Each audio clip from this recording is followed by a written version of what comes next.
narwanye intambara nziza, narangije urugendo, narinze ibyo kwizera, ibisikagiye mbika ibikamba ryo gukiranuka, iry'umwami wacu umucamanza utabera azampa kuri urya munsi. Nyamara si jye jyenyine, ahubwo n'abakunze kuzaboneka kwe bose. Urwandiko rwa kabiri Pawulo yandikiye Timoteyo, igice cya 4 umurongo wa 7 n'uwa 8. Reka dukomezanye, duhumurizanye, tumutaramire kuko yakundaga gutarama, ataramiye inshuti, ataramiye umuryango, ataramiye Imana, ataramiye. Uku gutabaruka kwa Koleta Mukarubayiza kwanyibukije ibintu byinshi byiza kandi bikomeye. Icya mbere, igihe hatangwaga ubuhamya kuri Ladislas Rudahigwa, ngo ni musaza we wari witabye Imana, twavugaga ko uyu Ladislas ari muri école primaire, ari we n'undi mwana w'umukobwa witwaga Mukabuhake Marita, banganaga, basaga, bajyaga imbere ku murongo bakayobora defile imyaka myinshi, kuva mu mwaka wa kugeza mu mwaka wa. Tukavuga yuko yajyaga aconga ruhago bishimishije. Hari umugabo rero wari uhari aratubwira ngo nimukomeze mubivuge, ni ryiza, mubivuge cyane kandi mubivuge byose, ari hano hafi, ari kutwumva. Icya kabiri, mu rupfu rwa Anselme, padiri mukuru wa paruwasi ya Kibungo Filipo Rukamba, waje kuba umwepiskopi wa diyoseze ya Butare y'Abagatolika, yarambwiye ati mu bihe nk'ibi niho umuntu agaragarira ko ari umuntu, agaragariza ubumuntu, akagutabara mu gihe ukeneye ubutabazi. Twari turi kuvuga ibintu bijyanye n'irimbi, ndabyibuka. Icya gatatu, mu rupfu rw'umubyeyi wawe Iyamuremye Emmanuel, padiri wasomye misa yaravuze ngo amazi y'abatisimu yahawe yamuhinduye undi, umuragwa w'ijuru. Icyo ni icya gatatu. Icya kane, ubwo twari turi Gahini mu guherekeza umuntu wari witabye Imana, umuntu wigishaga yaduhaye ubuhamya bw'umuntu wapfuye, abamarayika baramujyana, bamaze kumujyana ageze hejuru ahantu heza, nuko baramubwira ngo dore abantu bari kurira, dore abantu bari kukuririra hasi. Ati buriya se urashaka kuva ugasubirayo? Ati dore bari gusenga, bari kukurira, ibintu byacitse. Ndetse abona bari guhamba, bati dore ngo bari kuguhamba. Icyo gihe yavugaga uburyo hari ikintu gisa n'iyerekwa, mu by'ukuri asa n'umuntu wari wagiye muri koma, hanyuma ngo baramurasha, baramubwira ngo subirayo, ugende ubabwire ibyo wabonye uko bimeze. Yaraje arababwira ati ariko ati mungaruriye iki, musenga, musaba, mugira mute, ati muza ahantu mu nkuya kuntu hari heza.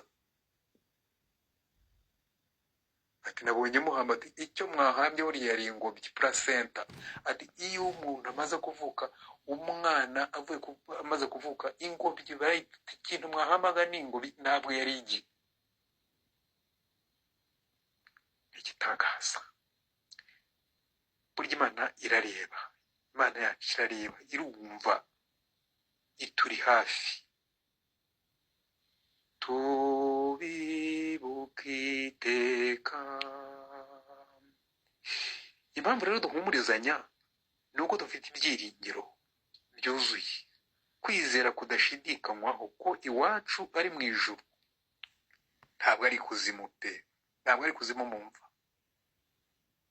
Abaromani iyo bahambaga kera bakundaga gushyira umurambo mu gitaka, bakavuga ngo wa butaka we ntuze kumuremerera.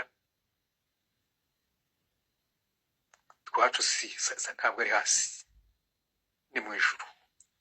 Umuntu yigeze kumbaza ariko Koleta mukunze kuvuga cyane ubutwari bwe bushingiye ku wazana ibimenyetso byerekana ko ari intwari. ndavuga ntigiye kuvuga ikintu ugifate nk'icyabayeho cyangwa nk'igishobora kubaho. ni wa muntu uguha inama cyangwa ufata ibyemezo bikakaye, uguha inama zikakaye igihe ari ngombwa, niba arizo abona ko zikwiye gukiza ikintu. habura nti tekereza umugabo n'umugore baziranye nawe, umugabo agashwana n'umugore akazinduka akabwira umugore ati hambere utwawe iwanyu.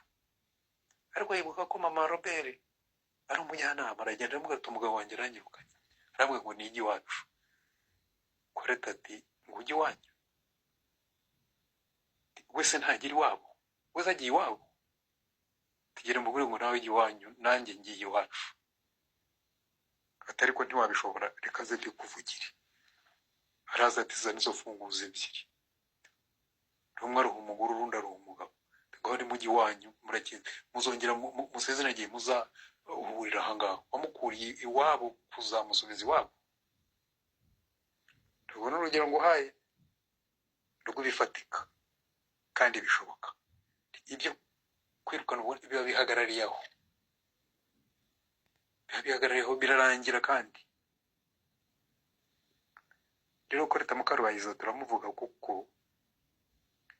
ntabwo asize umwanda aho yanyuze, ahasize ibikorwa, ahasize imirimo yivuga utayivuze. ereresere trase no resalote, nk'uko abantu bajya bagenda basize imyanda, inzangano, ibintu by'urugomo, ubwicanyi, ibintu bibi, amarozi, gutandukanya abantu, ugasiga imyanda hariya.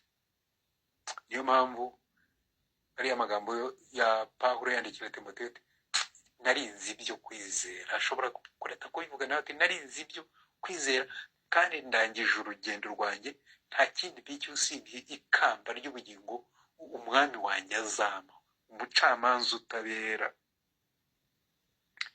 turi hano rero mu by'ukuri muri iki gihe dutegereje ko ashyingurwa, turi hamwe, turi kumwe n'abandi, kuko urukundo rurusha kure imbaraga urupfu. turi kuvuga umuntu utaterwagaho undi, umunyakuri. ariko nubwo bimeze gutyo ko ari umunyakuri, ni wagiraga ibanga, yari azi kuganira ku buryo iyo washaka nko kumenesha n'ibanga, ahari yakubwiraga inkuru zo hirya n'izo hino zisekeje, agashyushya igitaramo, agashyushya ikiganiro, akakubwira imiti y'indwara zose, kugeza igihe akubwiye n'imiti ivura kanseri n'umuti uvura kanseri. Koleta, genda wari umuganirizi muzima, reka ubuzima bwawe n'urupfu bisige byinjije abantu muri kaminuza, ndetse bibahesheje impamyabumenyi gaheraheza, impamyabumenyi ihanitse mu bumenyamuntu, mu mbonezamubano, mu iyobokamana, mu mutekano w'urugo, muri imirire, imbonezamirire, nutrition et diététique. burya abantu twese tuvuka kimwe, tugatandukanwa n'imibereho yacu. yaduhuje ari muzima, reka urupfu rwe rukomeze kuduhuza. Pawulo yandikiye Abafilipi mu gice cya 3 umurongo wa 20 na 21 ati naho twebweho iwacu ni mu ijuru, niho dutegerereje umukiza ko azava, ari we mwami Yesu Kristo, uzahindura uyu mubiri wo gucishwa bugufi kwacu akawushushanya n'umubiri w'ubwiza bwe, kuko afite imbaraga zo kumubashisha kwigandurira byose. Koleta yinjiye ijuru kandi yaryinjiyemo ahamiriza, abyina.